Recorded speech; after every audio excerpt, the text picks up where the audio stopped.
Hello, YouTube. When I came across this video this week of Rousseau performing Chopin's E minor Prelude, I thought, I have to make a reaction video to this. This is one of the most commonly performed of Chopin's pieces, particularly amongst amateurs, because it's not technically so difficult, but there are a number of mistakes that amateurs tend to make with this piece, and Rousseau gives us plenty of examples of those. Now, it's not all bad. Rousseau does a number of things that I really like. He does a few things that are maybe not in the best of taste, and then there are a few things that are just plain wrong. And we're going to talk about all of those in the video today. So without further ado, let's jump into this and see what Rousseau does with Chopin's E minor Prelude. Here we go.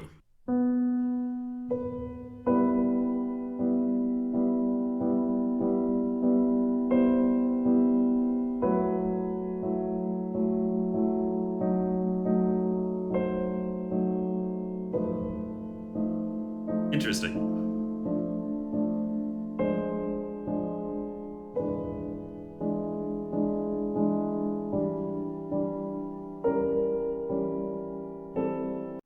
Okay, so already there's a lot to talk about. Now, one of the things that I like right off the bat, I feel like he really connects emotionally with this piece. I don't hear this in everything he plays, but with this piece, I really feel like he's connecting with that sadness, with this sort of character of longing. He does a good job of really bringing out that sadness. One of the things that's a problem with this piece in general, with a lot of people that really struggle with it because of the fact that the melody is so slow, right?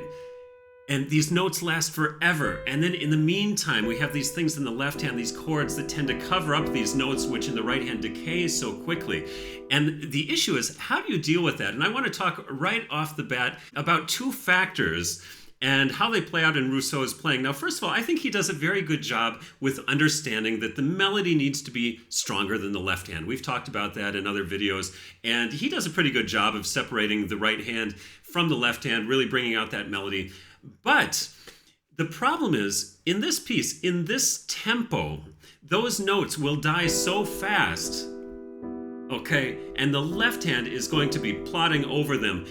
If we look at the way that Chopin wrote this piece, I think this is a mistake that a lot of people make with this piece, is thinking that it's slower than it actually is. It's true that Chopin writes largo here, but you have to think about, what are the beats? Where are the beats? And a lot of people, without thinking, assume this is in sort of 4/4 time. So we have 1 and 2 and, right? That would be a nice largo, slow tempo. But take a look at the time signature that Chopin writes here. He does not write 4/4 time. He writes cut time. He writes alla breve. The C with the line through it means cut time.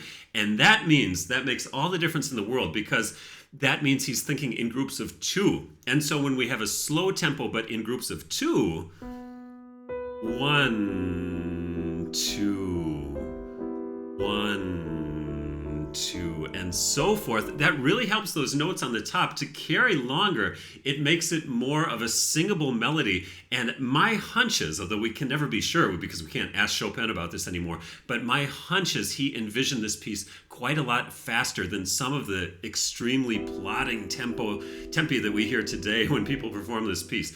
But the bigger problem, I would say, at the beginning of this performance with Rousseau is that these first notes are not in the correct time compared to what comes afterwards. So what I always tell my students with this piece, you have to count a couple beats in advance. Think, for example, 3E and a 4E and a 1E and a 2, so that it fits. And what a lot of people do, particularly amateurs, is they play these first notes and then they think, oh, I got to play the left hand now. And that little interval of thinking about the left hand means that there's a break here. And listen to Rousseau do this once again. You're going to hear this when we listen to the beginning. Here we go. 4E and a 1, right? So there's this sort of this break right here at the beginning. 4E and a 1. And that's really kind of a disturbing thing because it has to flow. 4E and a 1. And even more importantly, he keeps doing this over and over again. And I think this is really, really distracting. He takes breaks in between the measures. So in almost every measure we have 4E and a 1. And then the next measure, 4E and a 1. So listen to this, how he continues.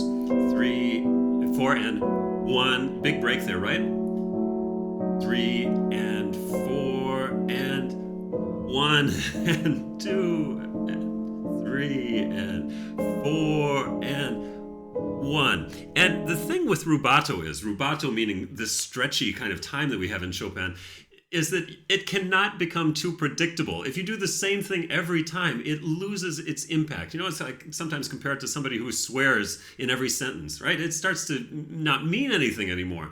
And that's the problem with Rousseau's rubato. I mean, on the one hand, he understands the principle and he has a nice feeling for that sense of time, but the bad thing is that he makes it so predictable by doing the exact same thing in almost every measure. Let's continue on.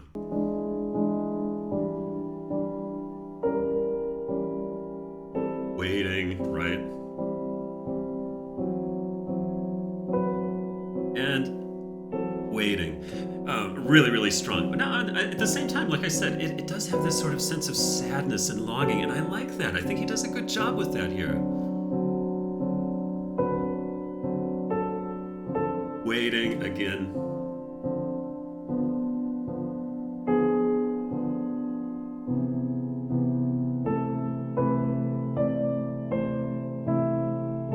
Yeah, I think this phrase could be a bit better because what he sort of misses is the connection between from here, from this G sharp into the A and continuing up.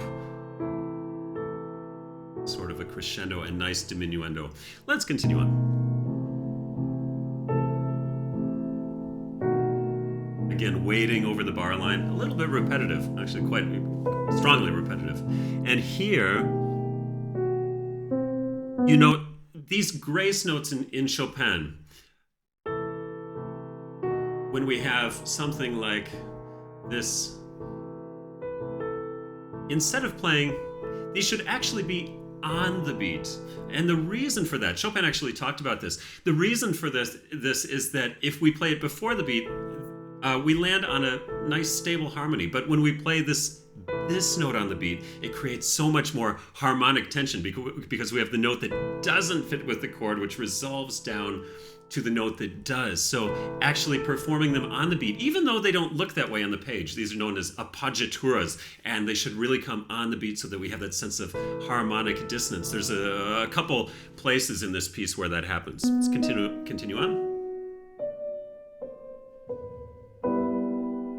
And here, you know, he should, the problem with this end of this phrase, da da dum, dum, and then kind of pounding that note afterwards, ya da dum, again, not waiting over the bar line, da da dum, and continuing in the same dynamic instead of kind of out of place restarting. I'm exaggerating a bit, but you get the idea.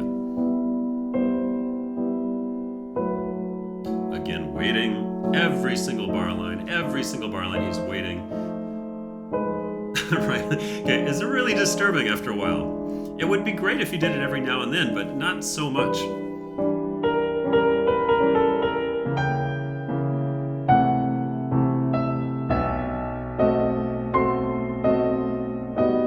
Yeah, okay, where's the passion here? I mean, first of all, Chopin writes stretto, which means moving ahead, moving the tempo ahead. And we get these crazy, diminished harmonies, this B, and it's like a B flat, a B7 flat 9, if you're like talking about it in jazz terms. At any rate, it's kind of a crazy harmony here, right? He just sort of continues playing in the same tempo and not very strongly. And I think here, it needs to move forward and boom, with lots of passion here, moving forward and then afterwards letting this energy sort of slowly dissipate along with the tempo. But it's just a little bit too static here. Here, I think this still needs to be strong. And Chopin first writes here a diminuendo, but he's a little too early with that. Yeah, and here again, instead of, you should really play yadam, yadam, so that we have this beautiful appoggiatura and the note that doesn't fit resolving into the note that fits.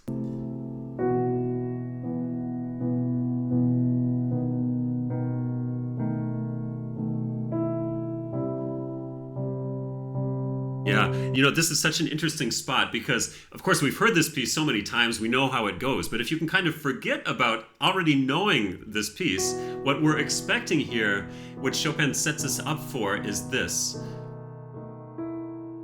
Returning back to our one chord, but instead we get this, what we call a deceptive cadence, suddenly going to our C major chord, really, really unexpected. And that's a place that you really want to emphasize with a little bit of time, with a new color. I think Rousseau could do even more with showing the surprise in that moment here at the end of this piece. Let's continue on. And waiting over the bar line.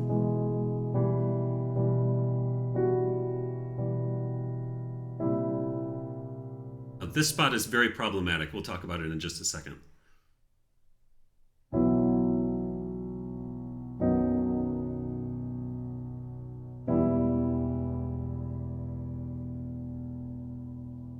Yeah, right. So there's some problems there. The mistake that Rousseau makes here is he stops counting in the last two measures of the piece when it's really, really crucial. The rest of the piece is not very hard to count. But here, where we have these long notes, you have to keep counting. Otherwise, you're going to play something completely out of tempo. And that's exactly what happens to him. So what should happen here, 1 and 2 and 3 and 4 and 1 and 2 and 3 and 4, and even with a fermata, and then 1 and 2 and 3 and 4 and 1. But let's listen one more time to what he does, and let's count it together. 1 and 2 and 3 and 4 and 1 and 2 and 3 and 4 and 1 and 2. Whoa. He's not supposed to come in until beat 3. So he's completely in a different tempo here at the end of the piece. That's really a shame because it's such a dramatic part of the piece and it's so important. And keeping this tension there is really important. So that sort of is not the best ending to this piece. So I hope you've learned a few things in this video that you can apply to your own playing. As always, don't forget to like and subscribe. It really helps out this channel. See you again soon.